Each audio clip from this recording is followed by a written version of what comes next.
Salut, ici je suis au Chili et je m'apprête à vous emmener pour un voyage à la rencontre des peuples indiens du Pacifique. Qu'ils soient mapuche, quechua ou bien métis, tous ont un lien privilégié avec l'eau, un élément qui leur permet le plus souvent de survivre dans un monde où les écarts sociaux se creusent de plus en plus. Cette aventure commence ici, au cœur de la nature.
Ici, je suis au sud du fleuve Biobío pour rencontrer les Mapuches, les seuls indigènes qui n'ont pas été vaincus par les conquistadors espagnols.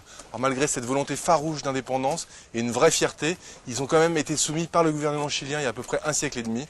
Et depuis la fin de la dictature Pinochet, ils luttent pour reconquérir leur territoire qui s'étend de la cordillère des Andes au Pacifique. Alors moi je suis venu ici pour rencontrer une petite communauté de pêcheurs sur l'océan qui pratique une pêche étonnante. Mais je ne pouvais pas venir voir les Mapuches sans passer par Ercilla, qui est le fief de la résistance. Autrefois immense, le territoire mapuche ne s'étend plus que du fleuve Biobío au sud de la Patagonie.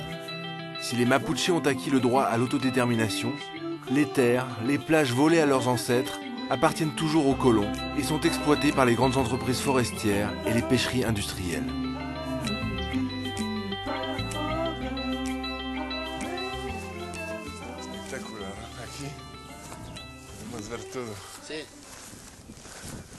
Je suis avec Jaime Huanchuyan, qui est un des leaders, un huerquen, un porte-parole de la résistance mapuche au Chili. Tu peux me parler un peu de la résistance mapuche? La revendication principale du peuple mapuche est la restitution complète des territoires ancestraux. Cela inclut les gens du littoral qui sont les Cuenche, et nous sommes les Huenteche. Encore actuellement, ces terres sont toujours occupées par les colons, les Huincas comme on les appelle. Cette période de revendication a entraîné la persécution et la répression de mon peuple par le gouvernement. Tu parles de répression? Peux-tu me raconter ton histoire? Tu es allé en prison? Oui, j'y suis allé plusieurs fois. La dernière fois, j'y suis resté presque 3 ans. 3 ans parce que les colons m'ont accusé d'avoir incendié leurs terres et leurs machines agricoles. J'ai aussi été accusé d'avoir commis un attentat contre les autorités. Mais après toutes ces accusations, tous ces procès, j'ai finalement été innocenté et libéré. Mais pendant la période du procès, j'ai dû rester en prison. Et loin de ma famille, loin de mes enfants. Ce fut donc une période très difficile pour moi. Tu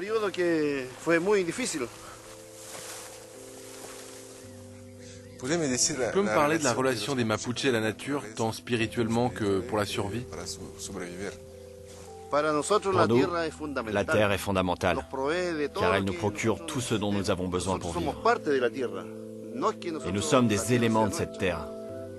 Elle ne nous appartient pas, nous lui appartenons. Et par exemple, les Wincas, les colons, n'ont pas le même regard que nous sur la terre. Pour nous, l'eau est vitale. Nous dépendons d'elle. Et quand nous voulons quelque chose de la terre, de l'eau ou de la montagne, nous devons d'abord faire une prière au dieu Mapu ou au dieu Koal. Donc nous demandons la grâce pour tout ce que la terre nous donne, nous procure. Comment s'appellent tes enfants?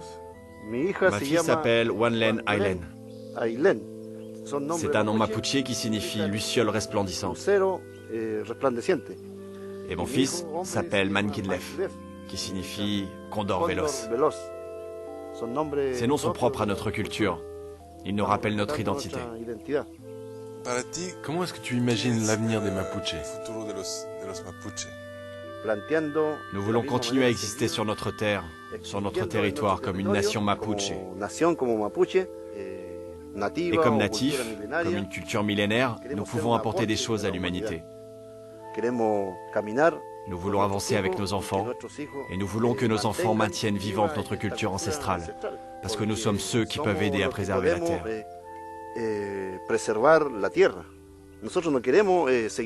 On ne peut pas continuer comme ça à exploiter, à surexploiter la terre. Et c'est un chemin que beaucoup de générations devront suivre, plus que nous-mêmes.